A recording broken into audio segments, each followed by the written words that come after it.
Hi and welcome to this preparation course on the AWS Solution Architect Associate. So now what is this course all about? So I've just created this small course which is kind of a preparation course before you take on the actual exam. So this takes into consideration that you have already taken a training course on the AWS Solution Architect Associate. This is the Feb release, the new release of the exam. And you are now looking at taking the actual certification exam. Now this course, I said, is just a short preparation course just before the exam. I will discuss the key concepts which gets asked in the exam and how they map to the exam objectives. This should give you an extra level of confidence when going into the exam so that you understand what are the core concepts that get questioned on the exam. Now, just to let the students know that I do have expertise on the exam, I'm just letting you all know that I've given the new exam release, the Feb 2008 release exam, 2 times. So I gave it first when it was first released in Feb. So this was on Feb 15th when I gave the exam. And then I recently again gave the exam in July. And again, the reason that I keep on giving this exam multiple times is because I want to create courses and content for exam questions for students so that they are better prepared for the exam itself. I just want to let you all know that on the side, I do create question banks for a couple of vendors and companies. So these are companies which actually publish question banks on the AWS exams, and I normally ghostwrite or write these question banks for them. So I have written question banks on all of the AWS certification exams. I've also written question banks on the Azure exams. So I am very well versed in creating question banks and content for those students who wish to take and pass the exam. If you look at my AWS Solution Architect course, which is available on the Udemy platform, so currently it's still pertaining to the old exam content. I still have to update it. But if you look at the comments on the course, you will see that a lot of people have actually passed when taking that course. And that's the entire idea behind my courses and questions, is to ensure students have a better chance of passing the exam. So now let's go on and start with this course. Hi and welcome back. So now in this chapter, let's go through the storage options which are available in AWS, and let's map this to the objectives in the exam. So when you look at the key objectives which map to storage, so we have domain 1, which is resilient architectures. So in here, you have one of the objectives as choosing reliable and resilient storage. You also have domain 2, where you have to choose storage which is high in performance, not only for your underlying servers, but also for your databases. And finally, there is also a part of designing cost optimized architecture. So in here also, you will see that there is an option for designing cost optimized storage. So you can see that you have these storage options in 3 of the domains, and it's split between these domains. So you could expect questions which could ask you concepts behind each of these objectives. And you can see there is a large percentage which is dedicated to domain 1 and domain 2. So let's go ahead and understand the different storage options. So first you have object level storage. So object level storage, you have the simple storage service and Amazon Glacier. In block level storage, you have the elastic block storage volumes, which can be attached to your EC2 instances. And then you finally have the databases, which is your Amazon Relational Database Service, DynamoDB, Aurora, and Redshift. Now for me, when I am answering questions, I go through the question over and over again just to get some key terms in the question. Sometimes in the questions you will see design an architecture which has object level storage. So this key term of object level storage should automatically direct your thoughts towards using either the Simple Storage Service or Glacier. So sometimes look for these key terms in the question itself in the exam. This will help you better understand or limit the options for the answers and then help you pick the right answer in the end. So let's go to object level storage, which is a simple storage service. So when you map it to the first domain, which is resilient storage, remember that the simple storage service has high durability and availability. How does the simple storage service achieve this? Well, when you use the S3 service to upload an object to a bucket, in the background, what the simple storage service does, it actually copies that same object onto multiple physical devices. Only when the copy is done to all physical devices, then you get a result saying that yes, your object is securely stored in the simple storage service. So in case if one of the physical entities goes down, the other ones are still available, and this is how the simple storage service achieves high durability and availability for your underlying objects. So if you're looking for object level storage which has high durability and availability, think of the simple storage service. So we've already looked at the advantages wherein if one device fails, the object would still be present on another device. One key point to note here is that this replication is only available within a particular region.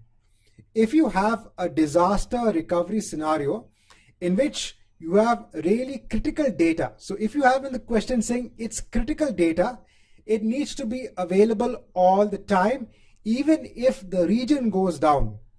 Then the simple storage service also has a facility known as cross-region replication for a particular bucket, in which the objects, so when you copy an object to a bucket in one region, it automatically can be replicated or copied onto a bucket in another destination region.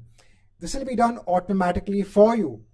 Some key concepts which I hope you have learned in training is that you have to enable versioning on the bucket. This is a prerequisite to ensure that objects can be copied onto another bucket in cross-region replication. Also, if you have already existing objects in the bucket, those will not be replicated. So if you want to have replication for your objects from the very beginning, ensure that you first enable cross-region replication and then start uploading objects in your primary bucket. Now, apart from Amazon S3, we also have Amazon Glacier. So this is used for archive object storage. This is a very cost-effective option if you're looking to archive your files and your data. Now, they have this standard retrieval process from Glacier wherein after uploading an object onto Glacier, if you want to download the object, you have to submit something known as a job, and then the objects which you want to retrieve would be available after 3 to 5 hours. So this is the catch when you actually have cold storage or archive storage. It is cost effective, but one key thing to note is that if you want to retrieve something back, it takes 3 to 5 hours. This is very important from an exam perspective. So if you have a question wherein it says that it's acceptable to download objects after maybe 5 hours or 3 hours, and you want a cost-effective option, then you can choose Amazon Glacier. But in case if you want to retrieve objects even faster, now there are two ways. First thing, there's something known as expedited retrieval in Amazon Glacier. Here you can actually get the objects back in a matter of minutes, but you have to pay extra. The other way, which I don't have in the slide, is that if one of the options in the exam or in the question says that you could use Amazon S3 infrequent access. So Amazon Glacier expedited retrieval is not part of the options of that question. Then choose the infrequent access because that gives you cost effectiveness. It also allows you to download the objects much quicker. Obviously, Amazon Glacier is much cheaper than infrequent access, but again, depending upon the options which you have for the question, choose them accordingly. And then remember that to transfer data onto Amazon Glacier, there are two ways. Either you could use the API or you could use lifecycle policies which are defined in S3. Remember that you can't use the AWS console to upload objects onto Amazon Glacier. You either have to use the application programming interface or lifecycle policies. Now let's go to EBS volumes. Now EBS volumes don't have the same level of durability as a simple storage service. This is very important to understand. Now in an availability zone, when you create an EBS volume, it is replicated to multiple devices in that availability zone. But if that zone fails for any reason whatsoever, your volume will not be available. So sometimes in questions you will see, how can you safeguard your data on an EBS volume? Because this is your job. This is not the job of AWS. What you can do is that you can create EBS snapshots. This will be an answer option. And you can also copy the snapshots onto another region for disaster recovery purposes. Remember that you directly cannot create a snapshot in another region. You have to first create the snapshot and then use the copy snapshot option to copy the snapshot onto a different region. These two steps are important to know from an exam perspective. Now, when it comes to the objectives of performance storage and also cost optimized storage, you will get a few questions when it comes to EBS volumes. So let's understand this in more detail. Now we have four types of volumes in EBS. So you have the general purpose SSD, you have the provision IOPS, you have the throughput optimized HDD, and finally you have the core HDD. So let's understand when you would use the different underlying volume types. Let's say you have an EC2 instance, it's hosting a web server, it has a predictable workload. In such a case, you are asked in the question, what is the most cost-effective volume type you will use for the underlying EBS volumes? You would choose general purpose SSD. This is good to use for predictable workloads such as web servers, where you don't have much input-output operations on the EBS volumes. That time you will choose general purpose SSD. You will not choose provision IOPS because that is not cost optimized. General provision IOPS is more expensive than general purpose SSD. So remember that when you are asked in the question regarding both cost optimized and performance storage, to choose the right option accordingly. Now let's look at the other classification of the EBS volume type. So let's say you have an EC2 instance, it has a database server. This is resource intensive. Now these are key words you have to see in the question. In the question it will say that you have a resource intensive workload on an EC2 instance. There is a high number of input and output operations. All keywords that you can see in a question.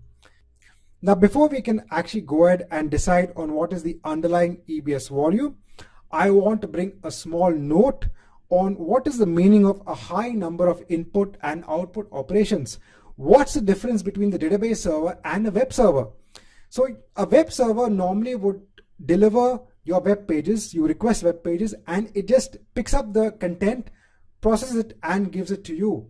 But in a database, what do you normally do? So you would normally fire select statements. This is equivalent to a read operation. You could also perform update, insert, and delete statements, which is a write operation. So this is a very simple case of a database. Now when you're performing this read and write operations, what the database engine, let's say it's an Oracle database, what will it do internally? Well, it will anyway go to its underlying volumes, right, which is stored on the EC2 instance. If you're firing the select statement, it will search for the data on the volume. If you're using an update, insert, or delete statement, it needs to write the data on the underlying volume. So in the end, the database again has to access the underlying volume, the disk on which the data resides. And this job of reading and writing data is actually a job of something known as a device known as an input-output controller. And this can take a lot of strain if you have a lot of read and write operations, because the input-output controller has to search on the disk where to read the data from, where to write the data. And when you have many number of select, update, insert, and delete statements, then the controller starts lagging behind and you start taking a performance hit. So in such a case, you should use the provision IOPS volumes. That's because these volumes have been designed in such a way that it makes it more easier to do the input and output operations. It's actually especially built for this purpose, and it gives you higher performance on your underlying volumes. Obviously, you do need to pay more when compared to the general purpose SSD, but when you get a question, you will get it based on performance. So you have to choose provision IOPS as the underlying EBS volume type.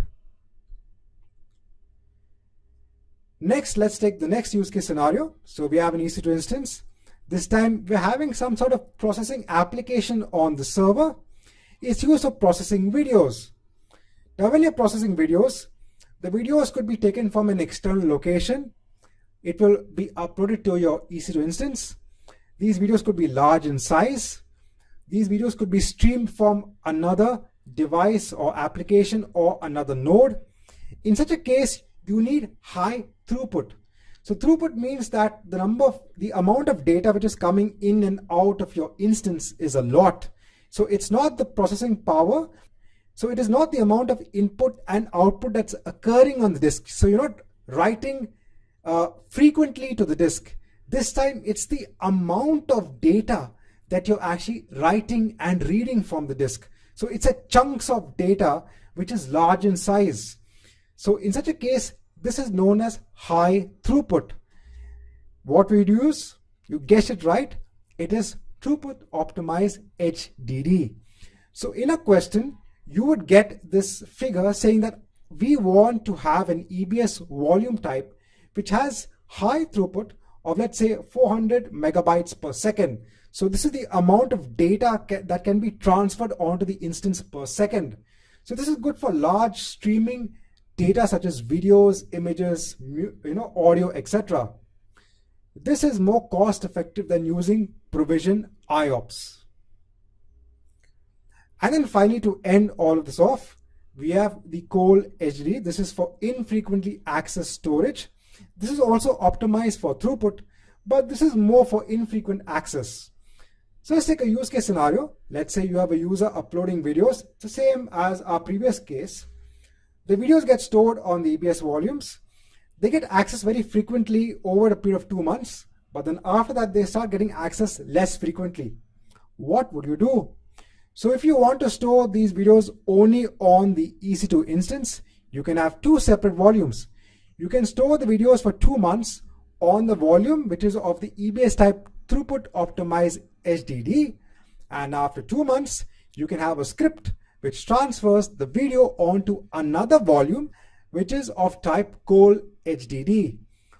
Overall, you have the perfect solution when it comes to performance storage. At the same time, you're also optimizing on cost, because if you're to store the videos on throughput optimized HDD even after 2 months, you're simply paying for extra storage when the data is not being accessed that frequently. Right, so in this chapter, we have looked at how to map the objectives, what are the type of questions you will be asked when it comes to the simple storage service and EBS volumes. Let's move on to the next chapter. Hi and welcome back. So now in continuation to the objectives which are mapped in the exam, let's look at the database options which are available in AWS. So again, we are going to look at the same objectives, but we're going to add one more. So this time we've added point 1.4, which is to determine how to design high availability. High availability is very important when it comes to databases in the exam. So I've seen quite a number of questions when it comes to high availability for databases. So let's look at the Amazon Relational Database Service. So we have the service available for Oracle, Microsoft SQL Server, the MySQL, PostgreSQL, and MariaDB. We also have Amazon Aurora, we have Amazon DynamoDB, and we have Redshift. So let's discuss each of these in a little bit more detail. When would you want to use the Amazon Relational Database Service? Let's say you have an existing database. So this could be, let's say, an Oracle workload which you currently have in your on-premise location. Now, sometimes a large number of companies already have a lot of their data on their on-premise environment. If they want to move to the cloud, they sometimes want to migrate the data as it is. They don't want to have the headache of testing it on a different database engine environment. So they would normally opt for just transferring the Oracle data onto an Oracle database in the Relational Database Service. Here they could use a database migration service. It could be an external tool, or they could use the one available with AWS. So when you already have something that's available on-premise, you want to just lift and shift as it is, you can use the Oracle Database Service. Another reason why you might want to use the Relational Database Service is, let's say you have a third-party application, and this has a dependency on only working with certain database engines. So let's say that WordPress is more performant when it works with a PostgreSQL database. In such a scenario, you might want to then spin up the Postgres database in the Relational Database Service. Another reason could be the skill sets of the developers which you have in your company. Let's say they don't have the skill sets to work with DynamoDB. Now there's a lot of talk about DynamoDB. So let's say you as a company are excited to start using the DynamoDB service. So you want to maybe make a transition of your application from your on-premise onto AWS and then use DynamoDB. But then you have to look at the entire costing perspective. And let's say your developers are not up to speed. They don't know how to work with DynamoDB. You don't have the money or the time to invest in upskilling the developers onto DynamoDB. In such a case, if they are more preferent in, let's say, MySQL, then you would have to go with one of the solutions which is available in the Relational Database Service. Let's say you have structured data. Now, why I put this in bold is because from an exam perspective, it is important. If you have data which has schema, you have a lot of table joins, then you should consider using one of the existing Relational Database Service and not DynamoDB. Remember, DynamoDB does not support table joins and it is a schema-less database. So remember these key terms. Why I am comparing this with DynamoDB is because you can get this comparison in terms of the answer options for the questions on the exam. And sometimes you have to make a decision on whether to use DynamoDB or maybe use a MySQL relational database solution. And sometimes these key terms of structured data, table joins makes a big impact on your decision on what would be the right answer. Next, we come to high availability. So I remember getting quite a number of questions on high availability when it came to the relational database service. So let's say you want high availability for a relational database MySQL database solution. Very easy. Enable the multi-AZ feature. So in this feature, you have your primary database, which is hosted in one data center. When you enable multi-AZ, the data gets copied synchronously onto a secondary database, onto another data center or availability zone. Some key things to note is that you don't have access to the secondary or standby database. Only AWS has access to this database. If your primary one fails, then AWS will automatically switch your endpoint to the standby or secondary database. You can't do it on your own. Also, I want to bring about a case. So there is also this option of read replicas. You would have done this in your training. Do not use read replicas if it comes as an option on the exam for high availability. Only enable multi-AZ. Multi-AZ is required for high availability for a relational database service. Another important point, multi-AZ does not replicate the database across regions. So this is multiple availability zones within a particular region. You can also get this as an option to a question in the exam. In such a case, if you want to make your database available in case of a disaster in another region, use your automated backups and your snapshots, copy the snapshots onto another region, and then use that snapshot to create a database in case of any disaster in the primary region. So we talked about multi-AZ.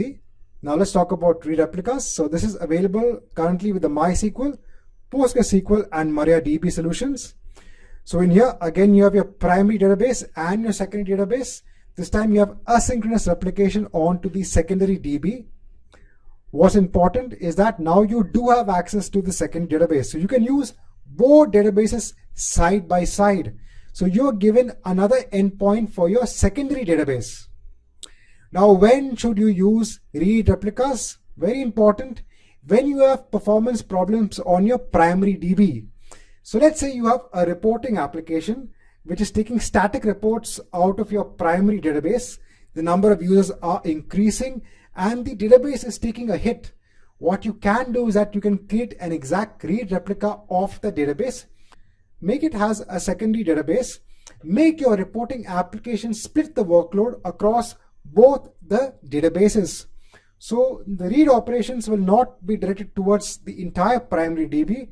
You could also go against a secondary database. Or in other case, let's say you have an application which is doing both reading of data and updating of data. You can make the application update the data in the primary DB, and you can use the reporting application which gets the queries from the secondary database. So this is used when you want to offload your amount of read operations on the primary database. That time you should use read replicas. Amazon Aurora. When should you use the Amazon Aurora database service? So remember that Amazon Aurora has a MySQL compatible and a PostgreSQL compatible database. If you want a faster MySQL engine, you want better performance, you want it to be fully managed. You don't manage anything on your own. So if your IT management says they don't have time and resources for maintenance, choose Amazon Aurora if you have a MySQL solution. If you want high availability, choose Amazon Aurora. Now, when you mean high availability, I want to let you know what Amazon Aurora does under the covers. So when you create an Amazon Aurora database, it actually creates a cluster. Now, it also creates something known as a volume cluster.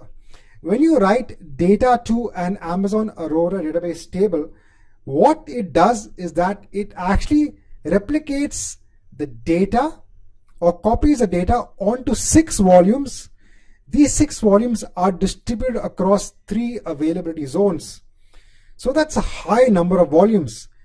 This makes it more highly available so that if any availability zone goes down, the data is still available in the other availability zones.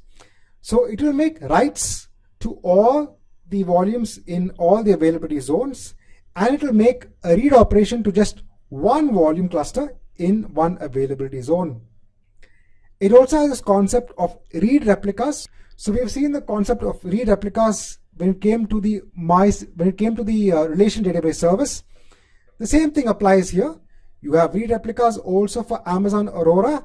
If you want to offload the reads onto secondary databases, now it does the copying of the data onto these read replicas. The latency is less than 100 milliseconds. This is also an important concept. So if you want less latency for data to be replicated across your different nodes in the cluster, which should be less than 100 milliseconds, choose the Aurora service. Now let's go on to Amazon DynamoDB. When should you use this? So this is when you want to have a fully managed NoSQL database. You are storing documents or JSON related data. When you want fast access to data, so you want to quickly get the data, retrieve data, and start using it. You have no joins on your table. You also have the concept of indexes. Remember, in DynamoDB, you can define global and local secondary indexes to query the data on different attributes for faster access. It is also very high available and durable. The infrastructure scales automatically based on demand. It's a fully managed service. So in the question, if you see you want a fully managed NoSQL database, which can scale beyond demand. You don't need to think about the demand. You just put the data in the DynamoDB tables, AWS in the back, and will automatically make sure the servers are scaled for your database table. Another very important concept is this new facility or this new feature of auto-scaling. So remember that you have to define the read and write capacity for your DynamoDB table. This gives you the ability to define the amount of input and output that can be defined on your table. This also affects the costing of how much you pay for the DynamoDB table. But let's say you have an application in the beginning, it's not that widely used. So you put a low amount of read and write capacity. Suddenly after a couple of months, you find the throughput, you're finding throttling errors. You're getting errors on your DynamoDB table. Now, instead of you manually going and changing the read and write capacity, you have this facility of auto scaling. This can be done during the creation of the table, wherein you can say if the utilization of the read or write capacity is going beyond a particular threshold, then start increasing the units automatically.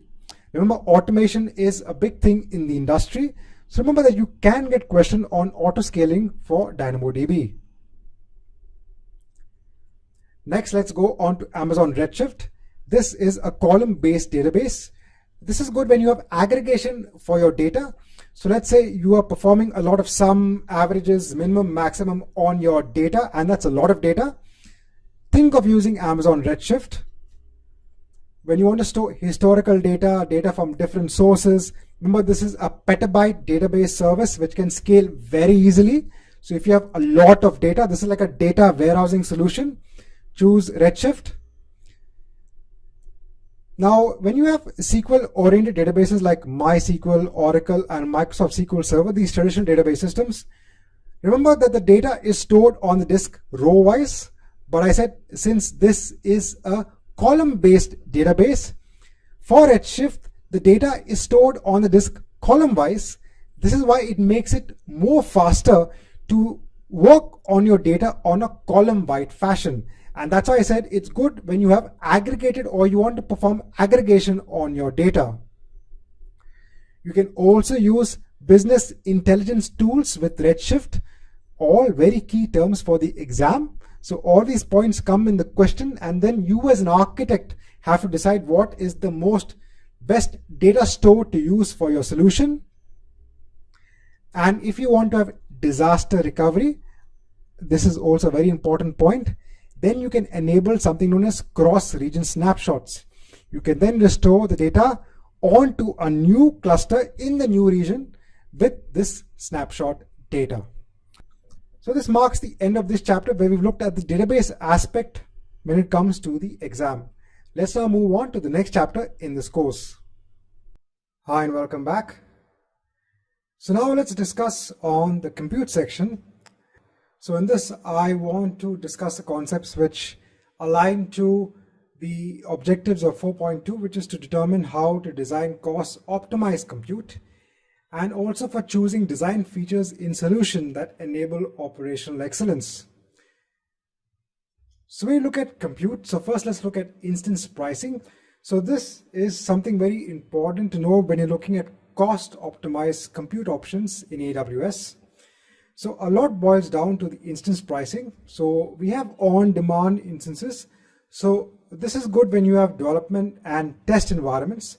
So if you want your instances for a brief period of time, so let's say you have a test environment for a month or a development environment for, let's say, 2 months, then you should use on-demand. Use spot instances when you have batch processing activities, so activities that can survive interruption. When I say interruption is because you do place a bit price on the spot instance, and if you do lose the bit, then you lose the instance. There are other capabilities as hibernation now, but when it comes to the exam, understand that it's only good when you have batch processing activities to use a spot instance. Next, when you know that you need servers 24/7 and all throughout the year, you can save cost by purchasing reserved capacity. You also have two other options. So first is dedicated instancing. In this, the instance runs on hardware that's dedicated to a particular customer, right? So this could be a company which has multiple AWS accounts and they have hardware that's dedicated to them. But here the thing is that if the customer has the multiple AWS accounts, then instances which are launched across these accounts will share the same hardware. There are cases when you want dedicated host, you want a physical server, you want to have complete control. This is used in cases wherein, let's say you have a third-party application wherein the licensing is based on the number of cores. You cannot depend upon the concept of vCores or virtual cores, which is provided by AWS. You need to have that concept. And I know this is very strict. I have seen applications which have the strict policy on licensing that you need to have physical cores as part of the contract.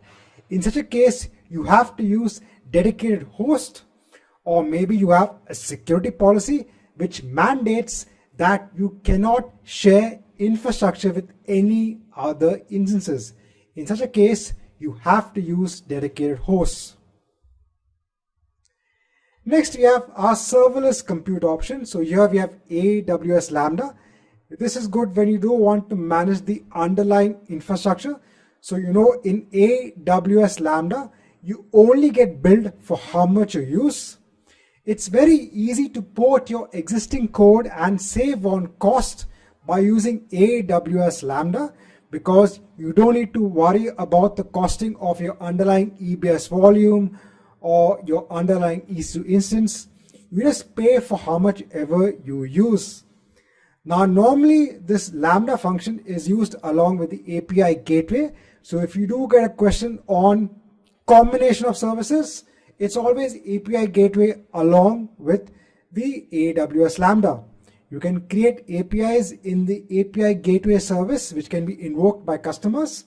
And then you can have the APIs invoke the Lambda functions internally. Then we have our Elastic Container Service. And I feel this comes under the operational excellence, because now we have microservices and a lot of organizations are using microservices design architecture. So this is used for orchestration of your containers. So instead of you installing an orchestration service like Kubernetes on EC2, you can use the Elastic Container Service to manage all the Docker containers for you. Here you define something known as types. In the type, you mention what is the image that needs to be pulled down. This could be pulled down from Docker Hub or from the Elastic Container Registry, which is available in AWS. And then it deploys containers on managed instances. You can then access all of this via a service. So this is all done automatically for you in the Elastic Container Service. It's a fully managed service. It also has auto scaling capabilities. Very important. If you just want orchestration To be managed fully for you with auto-scaling capabilities, you have to use the Elastic Container Service. So this marks the end of this chapter. Hi and welcome back. So now in this chapter, I just want to discuss about multi-tier applications. Actually, in particular, I want to discuss about the VPC and how do you actually design your elastic load balancer along with instances. And the reason I want to go through this is because I want to discuss the following objectives which map to these concepts. So in designing resilient architectures, we have this objective of how to design a multi-tier architecture solution, and in that how to design high availability or fault tolerant architectures. And in terms of performance, so you have elasticity and scalability.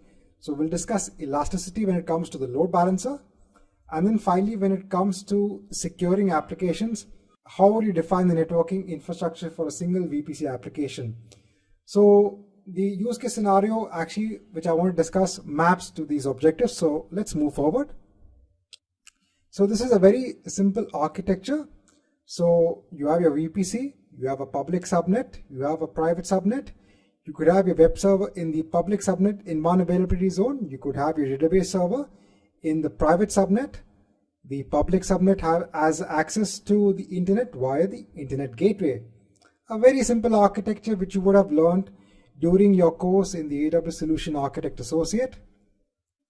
Now, let's say you want to introduce a multi-tier architecture. You want to design for elasticity. You want to design for high availability.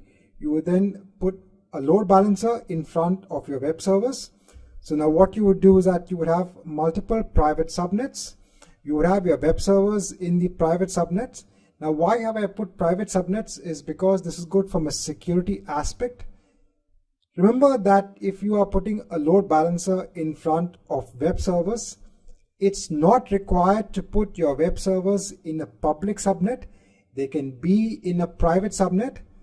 That's because the load balancer communicates with the underlying web servers via the private IPs and not the public IPs. It's only the load balancer which needs access to the internet gateway and not your underlying web servers. So in this architecture, we have two subnets. So this is very ideal. You need to have multiple subnets for your web servers. Now when you define your load balancer, when you're creating your load balancer should be created in multiple public subnets. Now, what the load balancer service does, when you actually create the load balancer in multiple subnets, the load balancer service will create multiple load balancer nodes in each of these subnets. This is how the load balancer itself is a highly available device. You don't need to have multiple load balancers for high availability. This is a very common question or very common point which gets asked in the exam. If you have a load balancer, do you need to have multiple load balancers for a high available solution? Well, you don't. That's because the load balancer itself is a high available solution. When you create your load balancers, you should specify multiple public subnets if you have an internet facing load balancer. In such a case, what AWS will do, it will create a load balancing node which is used for distributing the traffic, and this node will be created in each of these public subnets, and these nodes will actually distribute the traffic to your underlying web servers. This is how the underlying architecture works. For you, you will only see one DNS name or one load balancer, but really under the covers what's happening is that the load balancer service creates multiple load balancing nodes in multiple subnets which map to multiple availability zones. That is why you always have to create multiple subnets for your load balancer. This is the most effective way to design a solution as an architect. So for a high availability solution, have multiple subnets which map to different availability zones. This can be private for your web servers. have multiple subnets for different availability zones if you're using an internet facing load balancer, and if you are using an Amazon relational database in addition for your architecture. So let's say your web servers have to talk to a backend database server and you are using an Amazon relational database service. If you want high availability for your entire solution, then you can enable multi-AZ for your relational database service. So as an architect, I'm bringing this forward for you to understand that if you have an elastic load balancer, if you have web servers, and if you're using the relational database service, how to enable high availability for your entire architecture. So this marks the end of this chapter. Let's move on to the next chapter in this course. Hi and welcome back. Now in this chapter, we'll just have a quick review on the elasticity and scalability. So in particular, this is pertinent to defining performant architectures. So looking at designing solutions for elasticity and scalability. Now for elasticity, we can use an elastic load balancer. So we know that the load balancer can be used to distribute traffic to underlying EC2 instances. For scalability, you can use an auto-scaling group. Now you can launch instances in an auto-scaling group based on different metrics. So in addition to normal metrics such as CPU utilization, you can also define your own custom metrics in CloudWatch. So you could have function level metrics, because see, it's not always the case that just because your CPU is high or your disk input output is high, that the application is having an issue and needs to scale up. It could also be based on the functionality of your application. So you can use the command line interface to publish metrics of your own from your application onto CloudWatch. You can then define alarms based on this, and then you could trigger instances in your auto scaling group to scale up or scale down based on these metrics. Now a quick look at the auto scaling policy. So from the perspective of the exam, I want to discuss with you the scheduled scaling policy. So this is used when you want to scale up or scale down at a particular time. So this is based on a schedule. Now some of the use cases in which you can have this. So let's say you have a promotional event for your application. You need to ensure that the infrastructure is scaled before the event itself. You don't want to wait at the last moment to scale the infrastructure. You want it to be scaled up before the event can start. Or another use case scenario, let's say a team is using an application that's defined on a set of instances as part of an auto scaling group. This application experiences, let's say, heavy utilization early on in the day. So this can be a use case scenario when people come to the office, let's say at 9 o'clock in the morning, and during that time, all of them are using this particular application only at that point in time. And then later on during the day, it's not used that much. What you can do is that to ensure that the users have the best experience early in the morning itself, you can have a schedule scaling policy that increases the instances as part of the auto scaling group early in the morning, and then probably you could add another dynamic scaling policy to decrease it after the utilization goes down. And then we have the dynamic scaling policy. So I said you can scale your instances in your auto scaling group based on metrics. So this could be based on the metrics already available, so like CPU utilization, or you can base this on your own custom metrics. Now, one other important aspect which I want to discuss from an exam perspective is something known as the cooldown timing period. So this is pertinent to the auto scaling group. And what exactly is this cooling down period? So let's say you have 3 servers that have initially been spun up by the auto scaling group. So this is the minimum number of servers that you specified in the auto scaling launch configuration.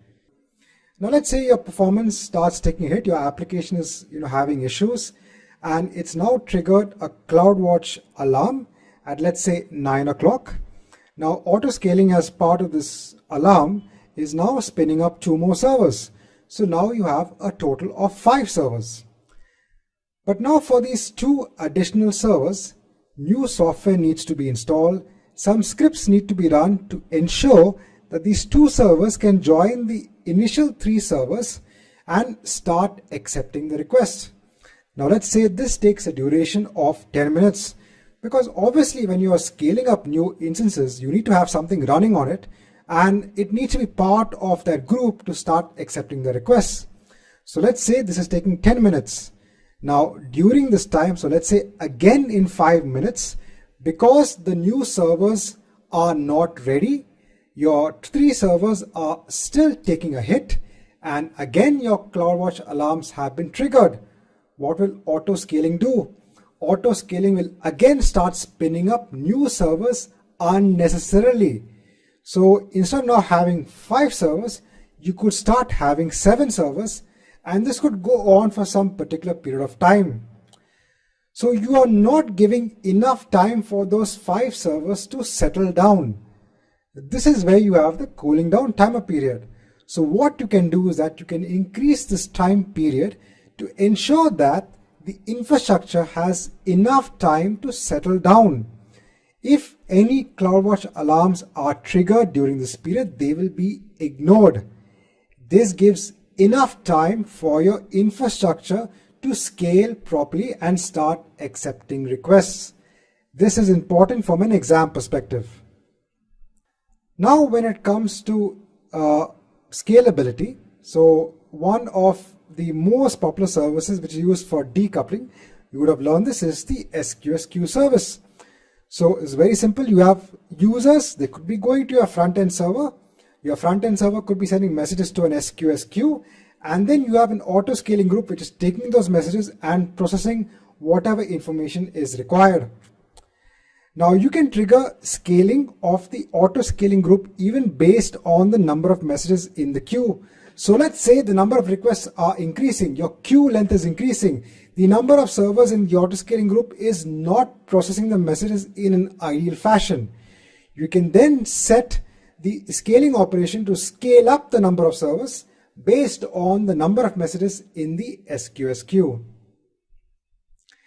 And finally, as part of the objectives, quickly you want to talk about elastic cache. You could get a question on this. So in case if you have a front-end server which is talking to a database server, or let's say you're just talking to a database server through a reporting application, and you are seeing that the performance of the database server is going down, and that's because of the same queries which are being fired over and over again, what you can do is that you can place the elastic cache service in front of the database so that the most commonly used data sets of that query get stored in elastic cache, and those data sets will be returned to either your front-end servers or directly to your users without putting a strain on the database itself. So this is a very common use case in an architecture in which you could use elastic cache. So this marks the end of this chapter. Hi and welcome back. Now let's look at some general security practices which is important from an architect perspective for the exam. So first is using Amazon CloudTrail. This is a very important service from a security perspective. So you know that the AWS CloudTrail service can be used to monitor all API activity from your AWS account. Whether you are issuing API calls either from the SDK or from PowerShell, or if you're using the console, everything will be recorded in the AWS CloudTrail service. It's very good when you want to assure compliance for your company. Also, if you suspect any malicious activity in your account, what you can do is that you can check the CloudTrail logs. So let's say there are some resources being spun up which is not supposed to be created. You can see for these API calls in the CloudTrail logs. Now, as an architect, you should always enable CloudTrail logs for all regions. So this also ensures that if any future regions get created by AWS, they automatically get covered. So the API calls will automatically get covered when you enable CloudTrail for all regions. Now, when it comes to IAM, so when you're creating your IAM users, ensure to give them access based on least privilege. So only what tasks the IAM users are going to do, ensure that you give them permissions based on those tasks. That's it. Use multi-factor authentication wherever possible. Change the password policy. Don't keep the default password policy. So in the password policy, you can mention things like, what are the characters to be specified when creating the password, how long the password should last, the expiry of the password. All of these can be defined in your password policy.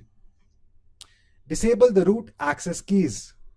For the buckets in S3, you have the bucket policy. So the bucket policy can be used to manage the access via the underlying objects. Even when you're giving access to external AWS accounts, remember that you can do this via the bucket policy. Now, if you want to not give public access to the entire bucket, but you still want to give access to certain objects to certain users, one way of doing this is using pre-signed URLs. So the pre-signed URL, in that you can give a time limit for when a user can access an object.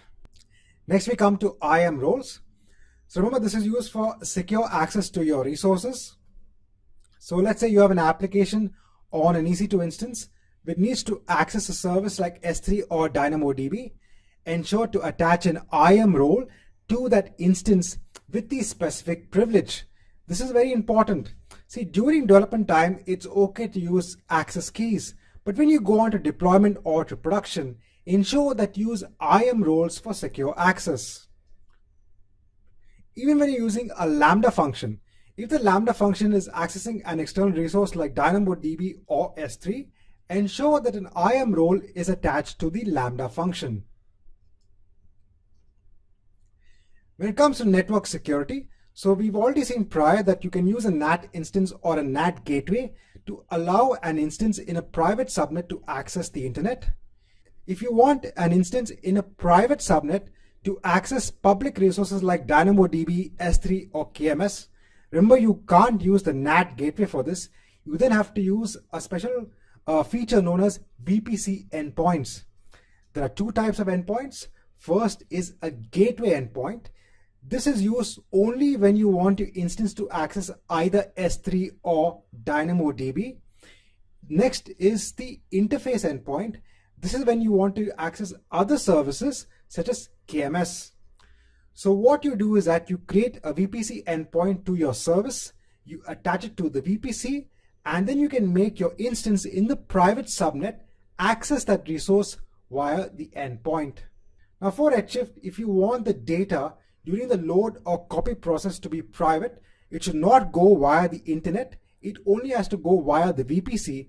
Then you can enable one feature known as Redshift Enhanced VPC routing. If you want to monitor IP addresses of traffic into your VPC, use VPC flow logs. And remember to use Bastion host if an administrator needs to administer instances in your private subnet. The Bastion host will be created in the public subnet. Ensure the right security groups are in place to only allow access to the workstation of the administrator. So this marks the end of this chapter. Hi and welcome back. Now in this chapter, I want to discuss the security for your VPC. So this mainly comes under two objectives of how to secure your application tiers and defining the network infrastructure for a single VPC application. So there are two ways you can actually secure your VPC. So first is using security groups. So this can be used to control traffic to your EC2 instances. Now by default, remember that all traffic is denied. And next is network ACLs. So when you want to limit traffic to your subnet, remember to use network ACLs. Remember this important concept from an exam, that when you put a rule in network ACL, it will affect all the instances which are part of that subnet. So be very careful when you're changing network ACLs. Next, if you have malicious traffic, this is always a very common question which can get asked in exam. So if you are getting malicious traffic from a set of IP addresses onto your EC2 instance in a particular subnet, what you can do is that you can use the network ACL to put a deny traffic rule based on those IP addresses. Now, when it comes to putting security groups for your VPC, let's say you have an application load balancer. So users are accessing this application load balancer onto your EC2 instance. Let's say your instance is hosting a web server, which is listening on port 80. Now, when it comes to the security groups, remember that you have different security groups defined for your ELB and a different security group defined for your web server. When you look at these security groups, this is how you should actually define this from a security perspective. This is very important from an exam perspective. You can get asked. So for the security group for the elastic load balancer, remember to place a rule for incoming traffic on port 80 from the source has anywhere. Now, since the users are going to come, let's say you have an internet facing load balancer and the users need to come from anywhere in the internet, you have to allow port 80, let's say it's only accepting HTTP traffic from the source of anywhere, and that too for incoming traffic. If you have an SSL certificate that's installed on your load balancer and you are accepting traffic on port 443, then ensure that the security group for the load balancer accepts on port 443. Next comes the security group for your web instance. So this should not allow traffic from anywhere. This should only allow incoming traffic on port 80. Again, let's say you are only accepting traffic on HTTP. The traffic should only be accepted from the source of the elastic load balancer and not from anywhere. A very important concept for the exam. Again, if your web instance is accepting secure traffic, then change the port to 443. Now, if you have this architecture wherein you have the application load balancer, you have web server, and then you have a database server, then these are the rules which you would put in place. So the only difference is that now for the database security group, it should allow incoming traffic depending upon the type of database server. Over here, I have assumed it's a MySQL database server. So by default, it accepts traffic on port 3306, and here the source should be the web server. So understand this important concepts of, first of all, the direction of traffic that's incoming, the port numbers, and the source. The source is very important when it comes to the exam. So this marks the end of this chapter when you looked at security for your VPC. Hi and welcome back. Now in this chapter, I want to discuss NAT or network address translation. So now this actually comes under multiple layers. So it comes under designing multi-tier architecture solutions, high availability, elasticity and scalability, and even defining the security for your single VPC application. So the type of questions you could get on NAT could fall in any one of these categories. So let's try to understand what could get asked in the exam. Now when it comes to NAT itself, so you could have a web server that's in a public subnet. You could have a database server in the private subnet. Now you would define the NAT instance to ensure that servers in your private subnet could communicate securely with the internet without going through the internet gateway. The advantage of using the NAT is that only the database server in this case can reach out to the internet, but from the internet no one can actually reach your database server. So this is only one-way traffic. So if a request is sent from the database server via the NAT instance to the internet, it would get the response back, but there is no way to initiate a request from the internet to the database server via the NAT instance. That will not be allowed. That is where the security aspect comes in when using network address translation. So now the important point is that you have to ensure that the NAT instance is created in the public subnet and not in the private subnet. From an architect point of view, this is very important. And that's because a NAT instance itself should have the ability to communicate with the internet gateway onto the internet. Remember that the NAT instance is used as an intermediate translator for the server in your private subnet. Now, instead of the NAT instance, you can also use a completely managed service known as the NAT gateway. You can simply replace the NAT instance with a NAT gateway, but you again have to ensure that when you create the NAT gateway, it has to be created in a public subnet. Now, when would you use the NAT gateway is when your NAT instance is becoming a bottleneck. So let's say that your private servers are issuing a lot of requests. It could be patches that need to be downloaded onto the servers. And then your NAT instance, remember, is dependent upon your instance type that has a bandwidth limitation.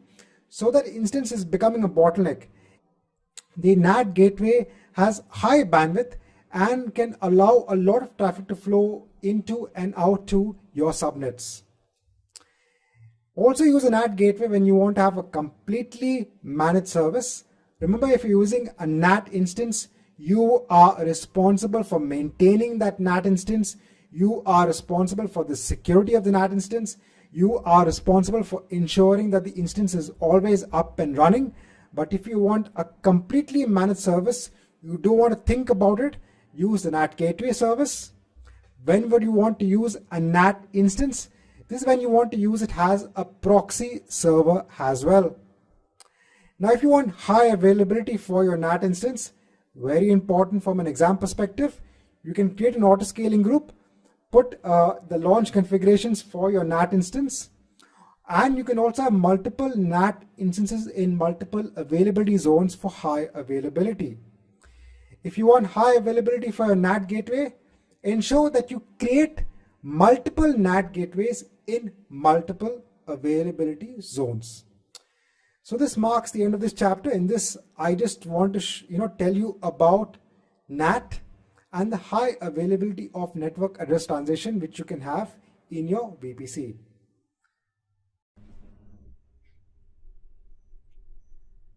Hi and welcome back. Now in this chapter, we're going to look at encryption. So now when it comes to EBS volumes, remember that you can enable encryption for your EBS volumes using the customer key which is defined in the AWS KMS service. This needs to be done during the volume creation time. If you already have an existing volume, you cannot enable encryption. But what you can do is that you can use OS level tools, such as for example BitLocker for Windows, for enabling encryption of the files on the particular volume. Now when it comes to the relation database service, you can also enable encryption of the underlying database files. So this can be done for the databases in the AWS RDS service or even for Amazon Aurora. One key thing to note is that when you enable encryption, it will automatically also encrypt all the logs and snapshots. So when you create the database, you will actually have the screen. So you can enable encryption and choose what is the master key to use for encryption. This will be coming from the KMS service. Even when it comes to DynamoDB, you can enable encryption of the DynamoDB table, again only at creation time. In the simple storage service, very important, you can use server-side encryption. So here what AWS will do is that before it stores the object on the physical server, it will actually encrypt the object, store it on the server. When you get the object back, when you issue a GET request, the AWS simple storage service will automatically decrypt the object and give the object back to you. Now, when you use server-side encryption, you have three ways. First is using AWS managed keys. So here everything is managed by AWS. You don't have to worry about anything. So this is good for companies wherein they don't want the headache of managing keys. Or you can have something in between wherein you can use the key management service from AWS. Here you have control over the keys, but you don't have complete control over something known as the key material. But then nevertheless, you have the option of managing the life cycle of the keys in the KMS service. So you have the option of defining customer keys in KMS and then using that to encrypt the objects in the S3 bucket. Finally, you can also use customer managed keys. So when you are uploading the object in your application, Then you can send the key. AWS will then take the key and encrypt and decrypt the object for you. You can also use client-side encryption, wherein you at the programming level will first encrypt the object and then send it across onto the simple storage service. Now, the key management service, this is a fully managed key service from AWS. Here you can define your keys, you can manage the life cycle of your keys. You can use the keys for encrypting objects. So the customer keys are used to generate data keys, and these data keys are used for encryption. You then have the cloud hardware security module service. This is when you want complete control over your keys. Here AWS has no visibilities of the keys you create. So sometimes you might want to use this service from a compliance perspective, from a security perspective. When you use the service, a hardware device gets assigned to your VPC. You then access it via an IP. So you send a request from that IP, and then you will get a key which can be used to encrypt and decrypt your data. So this marks the end of this chapter. Hi and welcome back. So now in this chapter, let's look at the performance for some of the services in AWS. So this comes under the performant objective, which is very important from an exam perspective. So when you look at DynamoDB, one of the most important things that you can get asked, because this is a new service which is available in DynamoDB, this is DynamoDB acceleration. So this is an in-memory cache which is available for DynamoDB. Now this is normally used when companies use DynamoDB and they have millions of requests per second on the DynamoDB table. So when they want to reduce the latency, they can use this DynamoDB acceleration.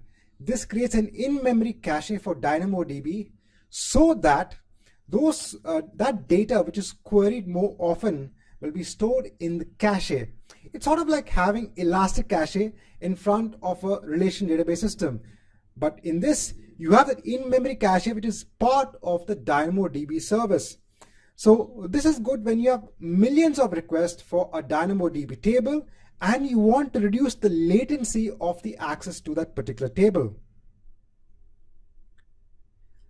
Another important aspect when it comes to performance from an exam perspective is the Amazon S3. So when you are having workloads, so let's say you are having an application that's having more than 100 requests per second, this could be get or put requests for objects in an Amazon S3 bucket, then you have to think about performance. If your requests are below 100, then Amazon S3 has a service will ensure that it scales accordingly to take on that performance hit. But then you as a customer, if you feel that the number of requests is going to exceed a particular threshold, like 100 over here, then AWS recommends that you put some practices in place when you're uploading your objects for better performance. Now, one key thing to remember is that when you're uploading objects, you have the entire key name. So Amazon S3 uses this key name to create partitions and then store the objects based on that partitions. And then it creates an index in order to find the objects in a particular partition. This is how Amazon S3 gets and puts object in that service. So for better performance, it's always good when you have keys that are distributed across multiple partitions. Let's look at an example of this quickly. So let's say you have a demo bucket, right? You're storing images in that bucket as per a particular date. So here all the dates are a constant. The name of the images or the key of the images is changing. But unfortunately, since you're using date for the underlying folder, what the Amazon S3 service will do, it will create one partition based on that date and it will store all the image objects in that particular partition. Now it's okay if you have a few number of objects, but when the number of objects starts increasing, that's when you take a performance hit, because all of the input and output is being concentrated on that one single partition. So you have to take care when creating keys so that they are distributed across multiple partitions, so it becomes easier to fetch data across these multiple partitions. So how can you change the key naming to ensure multiple partitions are created when you're using objects in the S3 service? Let's look at the same example, but this time what we're doing is that we're adding another kind of key value before each of the dates, and these are unique key values. So what AWS recommends is that to have a random hash prefix as part of the key during the upload process. This will result in better performance for both your GET and your PUT requests. Now let's come to networking. Now, performance in networking, if you want your EC2 instance to have better networking capabilities, then think of using EC2 instance with enhanced networking. As an architect, you should be knowing this. If you want low latency between the instances, so you want data to be transferred easily between instances, then think of placing them in a placement group. The only key thing to remember is that the placement group, the instances should be in the same availability zone. This is a prime requirement. Next, if you want, there is also an option of EBS optimized. So if you want better optimization of your underlying volumes, then you can choose this instance type. The instance type will actually mention that this is EBS optimized. If you want better connections between your on-premise environment and AWS, you want a dedicated connection, low latency, then use AWS Direct Connect. If you want encryption, so if you want encryption of traffic between on-premise and AWS, then think of using Amazon Managed Virtual Private Network Connections. Remember that in AWS Direct Connect alone, it achieves low latency of data, but there is no encryption of the data when it passes between both the locations. So if you want both low latency and encryption, then what you do first is that you can create a direct connect connection first, and then create an AWS VPN or a virtual private network connection over the existing direct connect connection.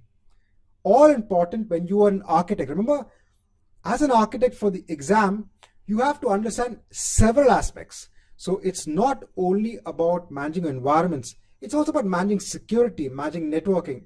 So all of these are very important aspects for the exam. So this marks the end of this chapter. Hi and welcome back. So now in this chapter, let's look at the operational excellence viewpoint from the exam perspective. So what's important when you're looking at operational excellence? Well, the first and most important thing is to always look towards ease of use when you're looking at the services in AWS, and always look towards using automation. Now, if you have a microservices based application and you need orchestration, choose the Elastic Container Service.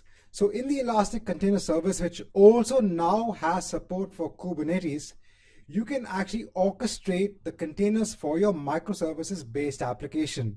It also has the option of auto scaling. So if you're looking at a microservices based application, choose the Elastic Container Service. Next, if you want to quickly provision development environments, use Elastic Beanstalk. So maybe you have your development community, you as the architect for the application, you want the development community to start working on the prototype for your application. And maybe you want to spin up a quick development environment. You can do that using Elastic Beanstalk. Even if you have a custom environment which makes use of Docker containers, you can still use Elastic Beanstalk. So in a question, if you do get this point on quickly provisioning development environments, or if you want to create custom environments in Docker, you can use the Elastic Beanstalk service. If you want to automate provisioning of your infrastructure, if this is the question, then make sure you look at using CloudFormation. So remember, in CloudFormation, you can design templates. These templates can be used to spin up resources on the AWS cloud. And finally, if you have configuration tools which companies are using like Chef for their on-premise environments or servers, and you want to start using AWS, then think of using the AWS OpsWorks service, because this has inbuilt support for Chef recipes. When looking at scalability, think of autoscaling. So whether it be your web tier, your application tier, even your proxy servers, your NAT instances, think of using autoscaling for managing the scalability of these different underlying layers. Also remember to put the right conditions for scale in and scale out. So you as an architect, when you're being asked questions in the exam on scalability, don't limit yourself to only scalability of a particular tier like the web tier. You can have different levels or layers in your application which can be scaled via an auto-scaling group. Next, when looking at managing deployments, the best way to manage deployments is using blue-green deployments. You learn more about this when you're doing the DevOps engineering, but if you do get a question on blue-green deployments, think of using Route 53 for managing your traffic. So you can use Route 53 with the weighted routing policy to route percentage of traffic onto different environments in blue-green deployments. Next, when it comes to failure, so remember when you're designing your application, you're an architect, you have to design with failure in mind. So in case if your main web application fails and you want to have a cost-effective failover site, what you can do is that you can create a static website using the simple storage service. You can then have a failover policy in Route 53 to route your traffic in case your primary web instance goes down, your primary website goes down, and you can direct users to a static website in the simple storage service. Remember that the health checks in Route 53 can also detect failures not only of services in AWS, but it can also detect the failures of your services in your on-premise infrastructure, because these health checks are, can be based on the TCP protocol, where it does these heartbeats to check if your destination service is up and running. If you have users across the globe and you want excellence in terms of delivery of traffic, remember that you can use CloudFront. Very important from an exam perspective. You could have a static website hosted in an S3 bucket. You could have a web application hosted on an EC2 instance. All of this can be used as an origin, and you can use CloudFront to distribute your traffic.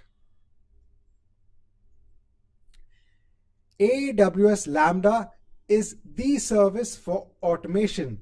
If you get questions on any sort of automation, think of AWS Lambda.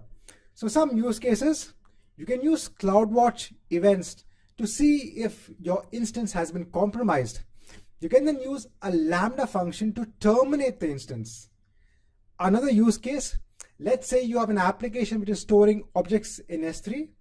Now let's say there is some certain metadata that gets stored along with the object as part of your application.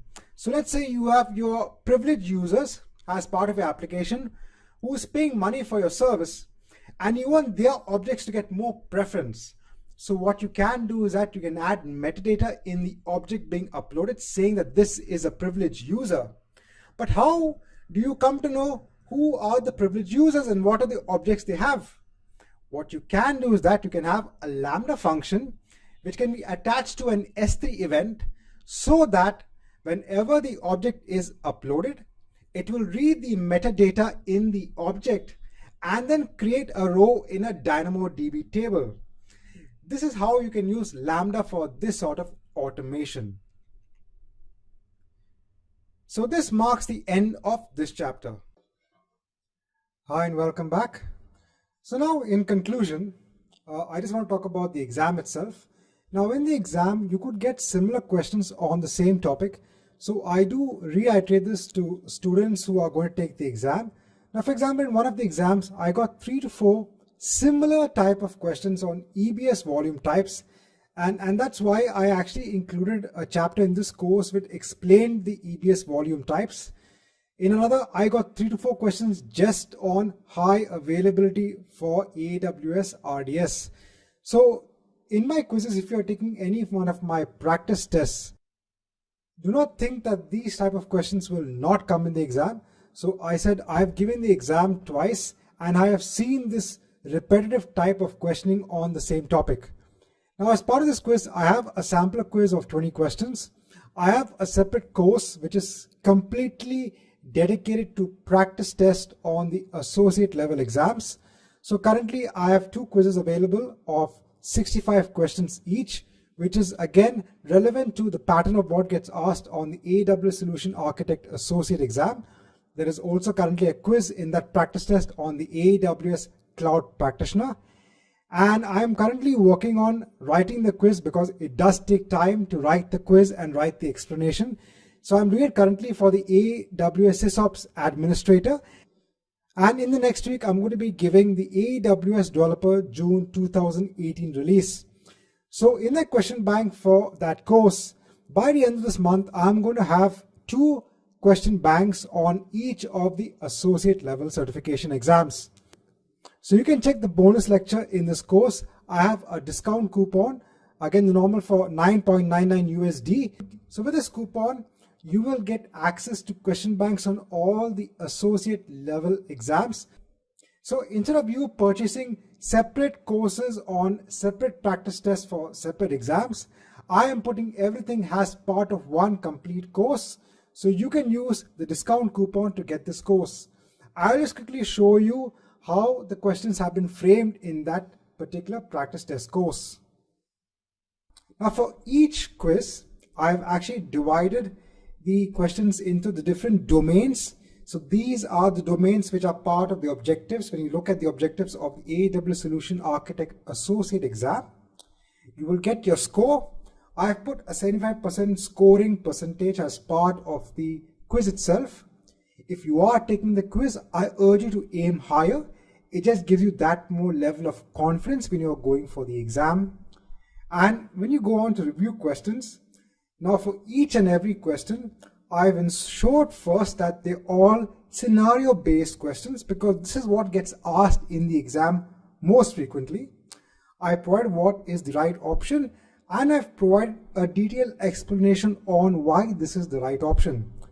So you can go through all of the questions, get the explanation, and remember all of these questions is based on the exact concepts which get asked in the AWS Solution Architect Associate.